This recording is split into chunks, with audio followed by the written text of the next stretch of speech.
મારું નામ કલાકાર પાર્થ વ્યાસ છે અને હું કટલાલ શહેરનો રહેવાસી છું. છેલ્લા 10 વર્ષોથી કલાના વિવિધ ક્ષેત્રમાં હું કાર્યરત છું.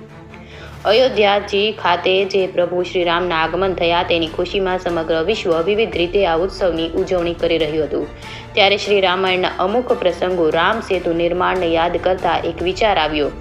જેમ પ્રભુ શ્રીરામનું નામ પથ્થર ઉપર લખવાથી પથ્થરો પણ મહાસાગર પર તરવા લાગ્યા હતા, તે જ રીતે પ્રભુ શ્રીરામ નામનો રસપાન કરવાથી અને કરાવવાથી આ મનુષ્ય જીવન પણ તરી જાય એ સદભાવના સાથે મેં એક કાર્યક્રમનું આયોજન કર્યું હતું, જેમાં અયોધ્યાજી ખાતે થયેલા પ્રભુ શ્રીરામના પ્રાણ પ્રતિષ્ઠા મહોત્સવ અંતર્ગત કટલાલ ખાતે દરેક રામ ભક્તોને વિના મૂલ્યે જય શ્રી રામ નામના ટેટુ બનાવી આપ્યા હતા, જેની સંખ્યા લગભગ 3100 ઉપર થઈ હતી અને આ વાતની નોંધ વર્લ્ડ રેકોર્ડ દ્વારા લેવામાં આવી હતી.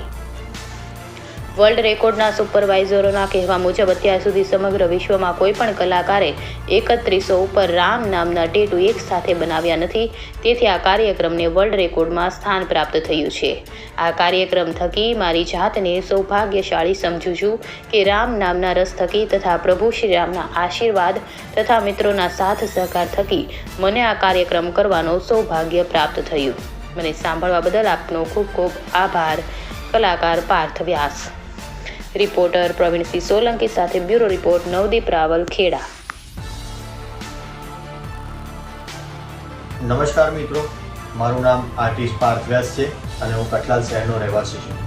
છેલ્લા 10 વર્ષોથી કલાના વિવિધ ક્ષેત્રે હું કાર્યરત છું. પ્રભુ શ્રીરામ જીના જે અયોધ્યા ખાતે આગમન થયા એની ખુશીમાં મેં કટલાલ ખાતે એક ઇવેન્ટ યોજી હતી.